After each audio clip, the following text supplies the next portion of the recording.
What's going on, guys? Jason's back with some Domination on Radiation here. Something real quick. I do have a new background on my channel. I know a lot of you guys probably see my videos in your subscription box, or you just click on my name on your list of subscriptions and you don't actually visit my channel regularly, but there is a new background there, and it was made by Griff HD. I'm not sure if there's, or maybe he just wants to be known as Griff. I don't know. But I'm going to put a link to his channel right here in an annotation and also in the description of this video, so you guys can kind of go check out his channel and see what he's all about. He makes backgrounds for YouTubers, and it's a pretty good deal, man. He makes pretty good backgrounds, and all you have to do is really just kind of mention him and shout him out in your video so that other people can hear about him. So you guys can go subscribe to him or check out his channel or whatever you want to do. But he's the guy that made my new background for my channel, and that's that. So basically in this video you saw me run straight to the B flag at the beginning of this game, and anybody that plays Domination regularly knows that's extremely important, because since I spawned at C, the majority of my team is gonna cap the C flag, and there's no reason for me to, you know, jump on the other 4 guys that are there. You always need a few guys to run straight to B and start that fight, because like certain maps like this one, once you win this fight for the B flag at the beginning, it's really hard for the opposite team to come back and capture it from you. Like, I don't think the other team ever gets B or C from us, and I think these guys suck so bad that we end up 3-capping them a lot. Like, we hold all 3 for a lot of the map, or a lot of the match. And part of the reason is because down here at the B flag, it's really hard for them to get down here with that top closed. I'm sure most people have figured that out by now. If you play any Ground War, or if you guys just play Domination, closing the top down here once you have this captured it makes it so much easier, because that chute right there that I'm looking at, and then the other one down there running past B flag, there's another chute, and then also coming from the A flag, running all the way down underneath. There's only really 3 ways for them to get down here, and if they open up the top, that adds a 4th way. And then they can just kind of jump down from so many different angles that it really benefits you to make sure that the top is closed on Radiation. But anyways, that's pretty much it as far as the gameplay goes. And I'm running really high kill streaks like Blackbird, Chopper Gunner, and Attack Dogs. And I believe I get each of those twice, so it's easy to see how I can get this high of a score of 60 and 3 by running those kill streaks.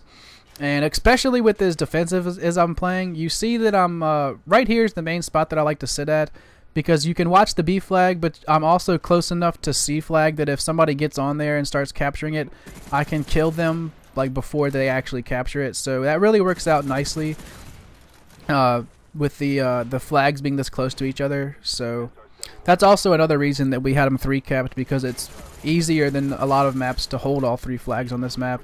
But I would never recommend doing that. I would always recommend having 2 flags and then spawn trapping them at 1. But I think the majority of this team, I think, is actually in a party with me, and then there's a few randoms.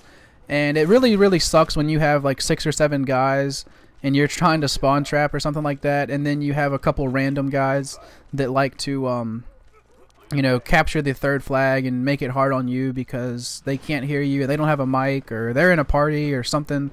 Something always happens like that. So I really like to have a full 9 people that play, so that everybody knows what's going on. And I decided to open up the top to B right there before I went into this Chopper Gunner, just in case somebody got into the B flag, I would be able to shoot through the center. But I didn't realize that there's not very much of this map where you can actually see down into the B flag, so that didn't work out as planned. But I don't think they ever really got into the B flag either way. And you see that we're winning 126-29, and that's just crazy. I couldn't even imagine being on the other team. I probably would have rage quitted by now and left. But what do I know?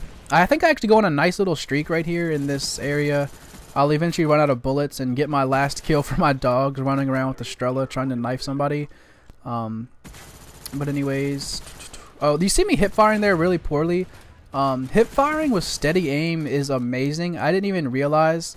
I run around with the MP5 with steady aim. That's the gun that I used to get the steady aim pro, and that shit is amazing, dude. Like, I'm almost better hip firing with the MP5 now with steady aim on than I am actually aiming down sights with like sleight of hand pro or something like that, because the crosshairs are so small that it's like so easy to hit people from a decent distance by hip firing. And you see me right there knife that guy holding onto this rocket launcher to get my attack dogs, and then I'm gonna run up here and lay this claymore down on this kid crawling up. So that's pretty funny, like sequence of events there for me to get that knife and then claymore. And I call in this chopper gunner and dogs kind of at the same time. Usually I would wait and separate them out, but the game was so close to being over that I didn't really have a choice. So I hope you guys enjoyed this gameplay. Final score is 60-3. Yeah, I don't know where I got 30 from. 60-3.